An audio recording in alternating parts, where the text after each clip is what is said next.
Bonjour, aujourd'hui je vais vous présenter une biographie. Il s'agit de la reine du crime, Agatha Christie. Je vais vous présenter Agatha Christie sous son angle énigmatique. En effet, Agatha Christie était une personne très ambiguë, très mystérieuse, inexplicable et peut-être même obscure. On se souvient toujours de cette femme que l'on peut qualifier de replète. Le mot est ici, replète, c'est-à-dire une femme un petit peu dodue, un petit peu grasse, un petit peu charnue, disons. Nous parlons ici de son physique, évidemment. Mais en fait, Agatha Christie a eu d'autres visages. Et des visages d'une femme très séduisante, comme vous pouvez le voir ici et là, et une femme qui a été évidemment une enfant, et une enfant qui avait un regard, regardez ce regard ici, un regard un petit peu espiègle, c'est-à-dire que elle avait un petit côté malicieux, elle avait un petit côté rusé, elle avait même un petit côté coquin. Et c'est ce qu'il faut garder à l'esprit, car nous allons nous rendre compte que cette femme avait un esprit ou une intelligence extraordinaire. Un esprit, c'est-à-dire un intellect, une intelligence, un cerveau, une cervelle qui formait l'ensemble des matières grises de Gray Cells dont parlera Poirot, et son arrière-petit-fils dira She had the most extraordinary mind. Alors je vous propose de nous plonger dans la tête d'Agatha Christie.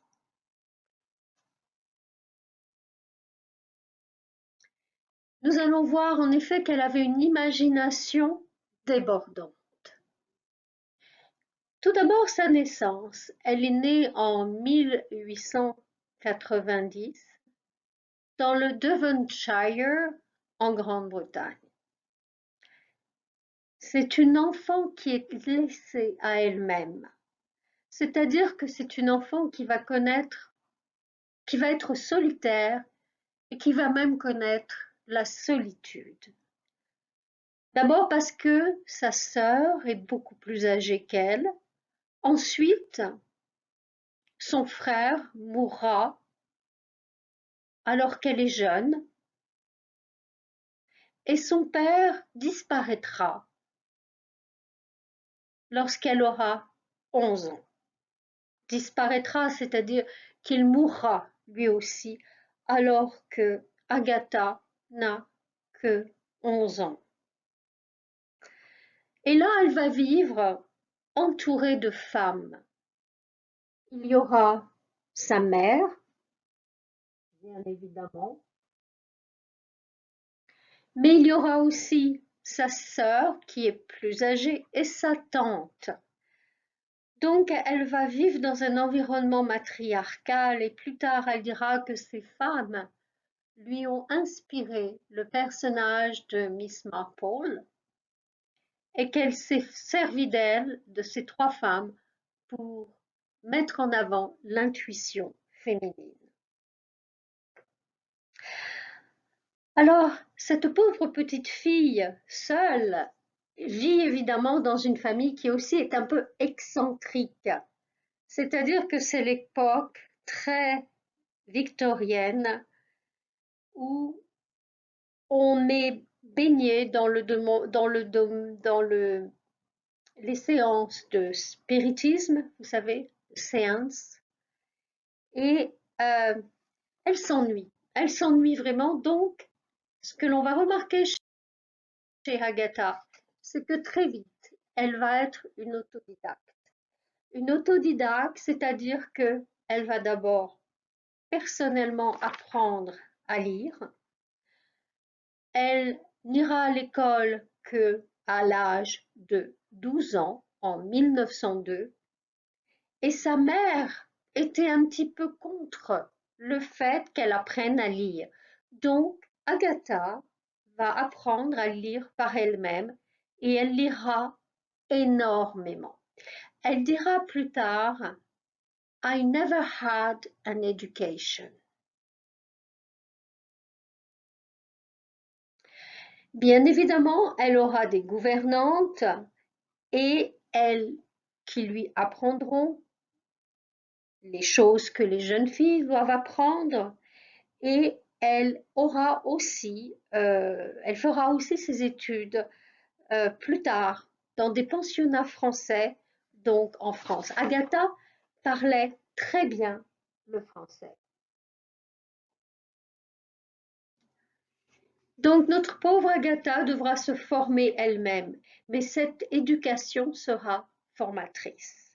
Donc elle aura une éducation à domicile, comme vous voyez ici, et elle passera du temps dans des pensionnats, c'est-à-dire des boarding schools, en France. Ici, vous avez des petits liens qui vous ramènent à des extraits qui vous permettent de mettre en valeur son imagination. Tout au long de ce diaporama, il y a des petits liens sur lesquels vous pouvez appuyer, cliquer et vous pouvez regarder la vidéo qui est en général de 1 à 2 minutes. J'oubliais, vous pouvez aussi appuyer sur Caption pour pouvoir écouter ce texte en français. Agatha avait également un sens absolument extraordinaire de l'observation. Elle avait même un sens de l'observation aigu. Agatha sait écouter. Agatha sait regarder. Elle note tout dans un petit cahier. Et ces livres que vous lirez sont pleins de ces petits détails et indices qu'elle a pu noter en observant la vie, en observant les gens. Certains diront She was a tricky bitch. Elle sait aussi manipuler votre esprit. Elle sait vous mener vers de mauvaises pistes lorsque vous lisez ces livres pour que vous ne voyiez pas le petit détail, ce petit détail qui va faire toute la différence et qu'elle vous révélera à la fin. Donc, grâce à son sens aigu de l'observation, on peut dire que Agatha était la reine des indices. Elle glisse des indices, c'est-à-dire some little clues, tout au long de ses livres. Voici une citation d'Agatha. There is nothing like boredom to make you write. Donc on peut penser que l'ennui qu'elle a connu, la solitude qu'elle a connue pendant l'enfance, ont fait qu'elle est devenue plus tard une grande écrivaine. Évidemment, le sens de l'observation, c'est aussi un esprit de précision chirurgicale. Agatha s'est classifiée dans son esprit tout ce qu'elle observe, tout ce qu'elle note, et mieux encore, elle a une mémoire encyclopédique. Donc, elle sait mettre les gens, les choses dans des catégories grâce une aisance à classer les choses et les gens. Sur le plan de sa vie privée, pour continuer toujours à vous présenter l'esprit énigmatique de Agatha, Agatha s'est mariée, était amoureuse d'un homme, Archibald, très beau, mais ce fut un mariage malheureux. De cette union naîtra une petite fille que vous voyez ici, qui s'appelle Rosalinde. Mais malheureusement, son mari lui indiquera un jour qu'il la quitte. Et ça, Agatha ne le supportera pas. Elle le supportera d'autant moins qu'elle va essayer de mêler la réalité, son divorce, sa situation personnelle, à la fiction. Et comment? Eh bien, Agatha va faire quelque chose que seul son esprit pouvait l'aider à faire. Elle va organiser sa disparition. Elle va organiser sa disparition comme elle organiserait la disparition d'un des personnages de ses romans. En effet, Agatha va devenir une énigme, un énigma. Agatha disparaît pendant 11 jours. Cette disparition va être un véritable tourbillon médiatique. Médiatique, c'est-à-dire que tous les journaux, toute la presse va se demander où est Agatha. Parce qu'Agatha, à partir des années 1926, est devenue célèbre, est devenue connue. Donc sa disparition devient un véritable tourbillon, c'est-à-dire un cyclone médiatique. Tous les journaux en parlent. En effet, encore aujourd'hui, sa disparition est une énigme non élucidée. Alors plusieurs théories sont venues expliquer cette disparition. Pour certaines personnes, il s'agit d'une période d'amnésie extracorporelle induite par le stress, ce qui l'a conduite à être dans une sorte de transe et d'agir comme le ferait une personne qui a perdu toute conscience. Personnellement, je ne le crois pas. Parce que Agatha avait les pieds sur terre et Agatha était une personne qui savait se sortir de toutes les mauvaises situations. Un coup de marketing, certaines mauvaises langues, mauvaises personnes ont pensé qu'à partir sa disparition avait été un moyen, un plan, une stratégie de se faire connaître encore plus. Je ne le pense pas non plus, mais vous pouvez le penser. Je pense plutôt à la troisième théorie, l'art de la tromperie, l'innocence douteuse. Et ça correspond absolument au côté énigmatique de l'esprit d'Agatha. En effet, elle a imaginé sa disparition, encore une fois, comme elle imagine la construction de ses romans.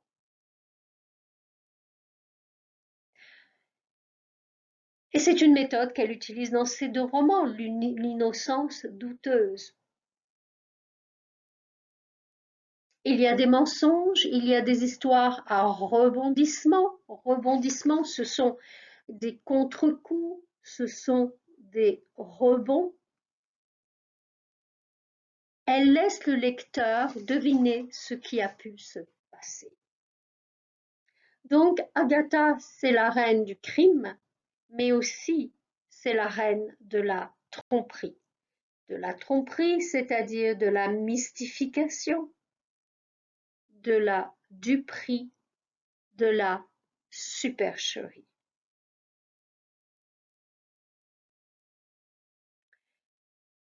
Alors pourquoi voit-on maintenant écrit la reine de la fouille? C'est la reine du crime, la reine de la fouille. Qu'est-ce que cela veut dire?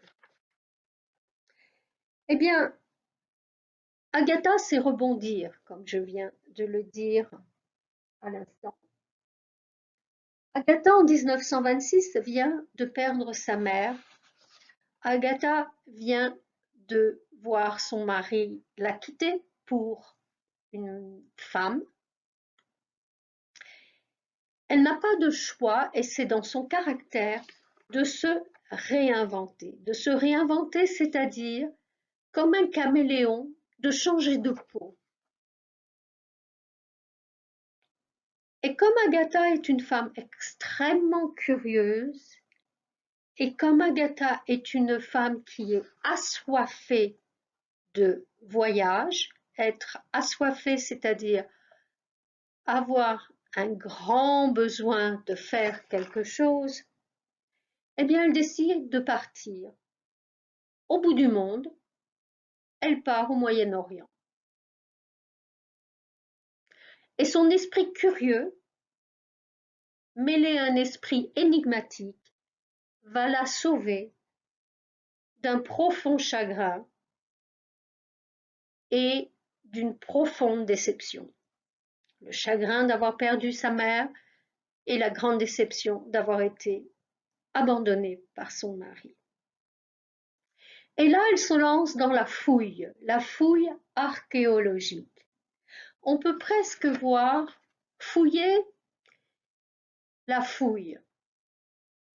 On peut presque voir un parallèle entre son intérêt marqué pour l'archéologie et son impressionnante facilité à creuser dans les recoins les plus sombres de la psyché humaine. Est-ce que vous voyez le parallèle? Quand vous fouillez dans des fouilles archéologiques et quand vous fouillez dans la psyché humaine, vous creusez, vous épluchez. It's like you're peeling something. Vous étudiez profondément la psyché humaine. Donc, Agatha va en profiter tout en creusant, tout en fouillant, à aller dans les recoins, c'est-à-dire dans les plis, dans les comportements, dans les secrets de la psyché humaine.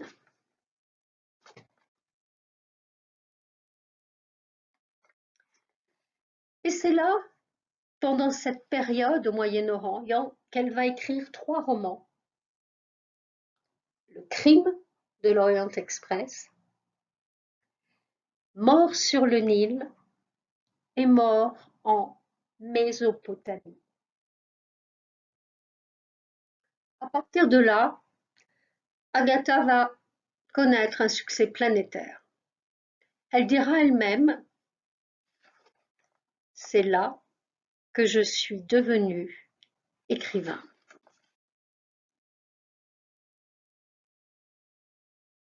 Pour la petite histoire, lorsqu'elle écrira Le crime de l'Orient Express, elle va écrire sa réalité.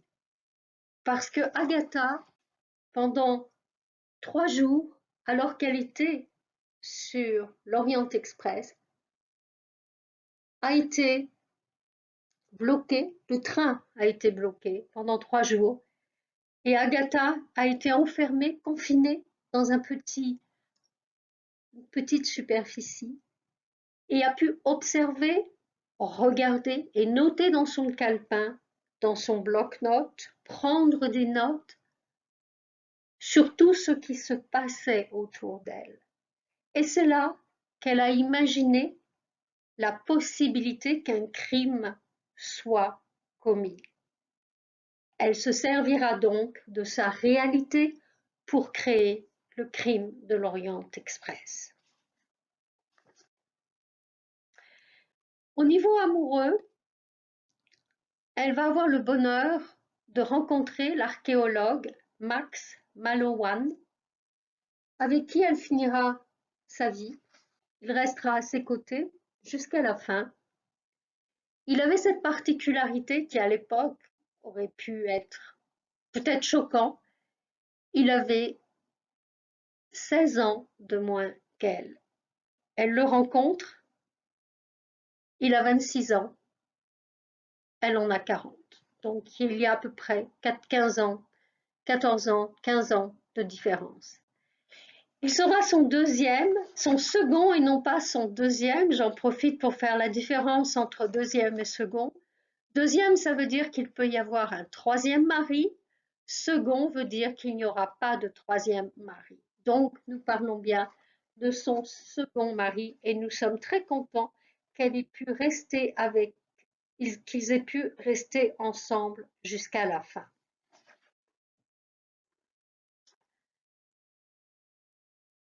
Donc, elle va creuser au plus profond de la psyché humaine pour continuer à écrire tous ses romans et à être de plus en plus célèbre. Elle prendra elle-même des films au Moyen-Orient, des films de ce qu'elle vit. Elle écrira même une autobiographie qui s'appelle La romancière et l'archéologue, qui est un récit anecdotique de son voyage en Extrême-Orient. Maintenant, nous allons voir une autre partie de l'esprit d'Agatha Christie. Son côté énigmatique peut être aussi illustré par son sens de la démesure. En effet, elle n'est hors du commun. C'est une femme qui n'est pas comme toutes les femmes, comme tous les hommes. Elle est hors du commun. On revient encore sur cet esprit qui classifie, sur cet esprit qui note tout. Et c'est vraiment là qu'il faut se souvenir d'Agatha Christie, c'est qu'elle a un esprit qui code tout. Et il faut arriver à décoder l'esprit d'Agatha Christie. Cet esprit qui code tout, il faut le décoder. Je vous invite à suivre l'explication qui est donnée ici dans ce petit documentaire par un psychologue qui a analysé les petits livres d'Agatha où elle notait absolument tout dans un ordre assez incohérent. Sens de la démesure, encore une fois, parce qu'en effet, c'est la reine de la mort, puissance plus. Agatha a appris à maîtriser les poisons. En effet, pendant la guerre, elle s'est jointe à la Croix-Rouge et elle est devenue infirmière. Et pendant une infirmière militaire, et pendant ce temps, pour ne pas perdre, Agatha détestait perdre du temps, donc elle était infirmière bénévole et elle a été assistante chimiste dans une pharmacie militaire, comme je viens de le dire. Et c'est là qu'elle va apprendre les différences chimiques qui composent les différents poisons, les poisons eux-mêmes et les antidotes, et les plantes venimeuses. Nimeuse, c'est un i, excusez-moi, venimeuse.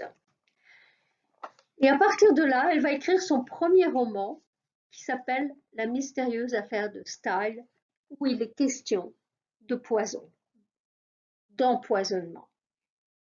Et Agatha était toujours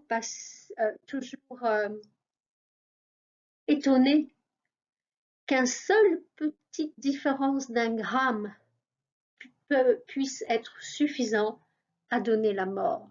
C'est-à-dire une mauvaise préparation lorsqu'il peut donner la mort.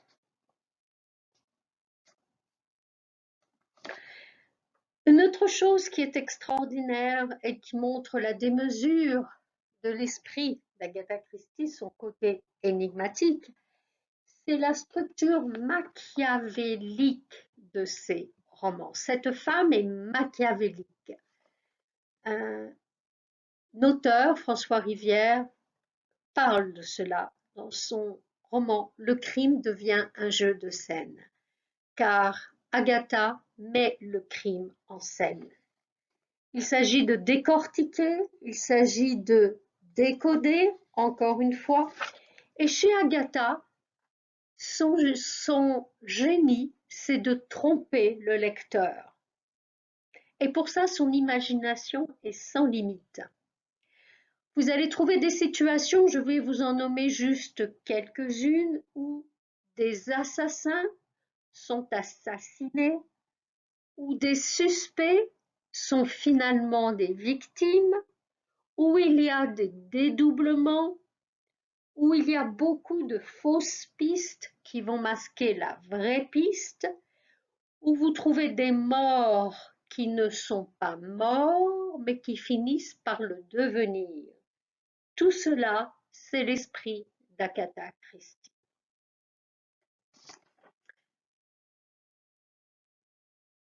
Enfin, encore un sens de la démesure d'Agatha, c'est qu'elle va faire mourir dans un de ses romans son personnage principal, Hercule Poirot.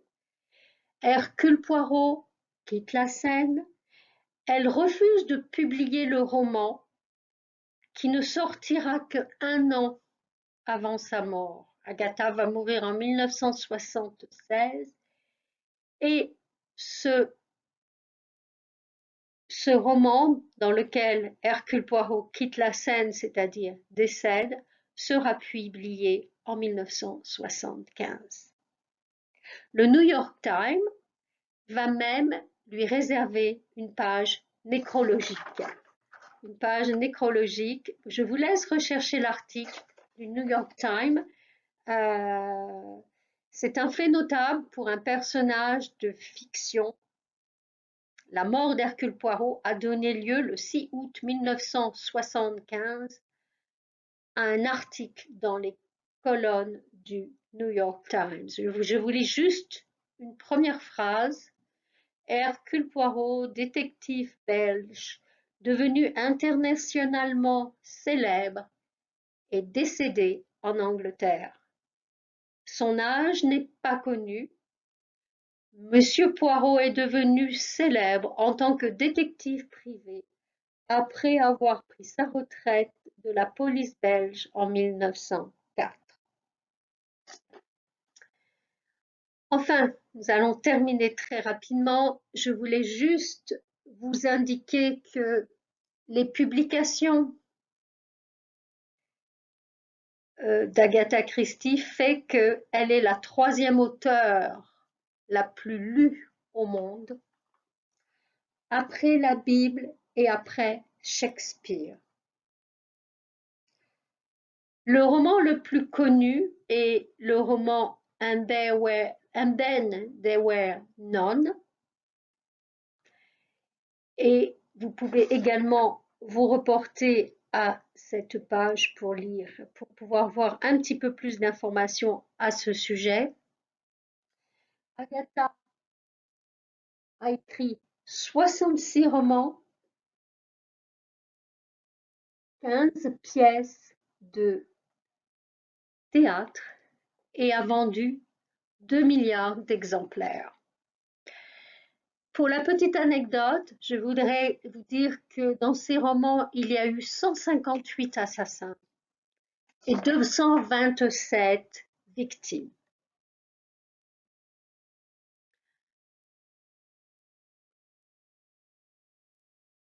En tant que petite information supplémentaire, je vous conseille de regarder ce documentaire sur la ravissante maison qu'avait achetée Agatha, The Loveliest Place on Earth, et vous pourrez donc contempler un univers très cosy pour la reine du crime, a cozy crime.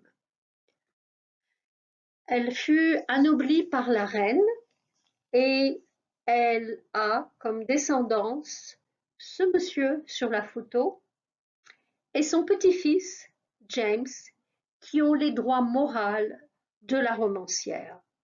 Donc, ils gardent le droit moral sur tout ce qu'a écrit la romancière.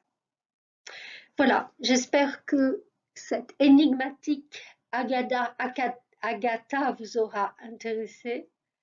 Indiquez-moi si vous aimeriez que je vous parle d'un autre personnage, une légende, et que je vous fasse une brève biographie en essayant de trouver un élément dans la personnalité qui puisse vous intéresser. Au revoir.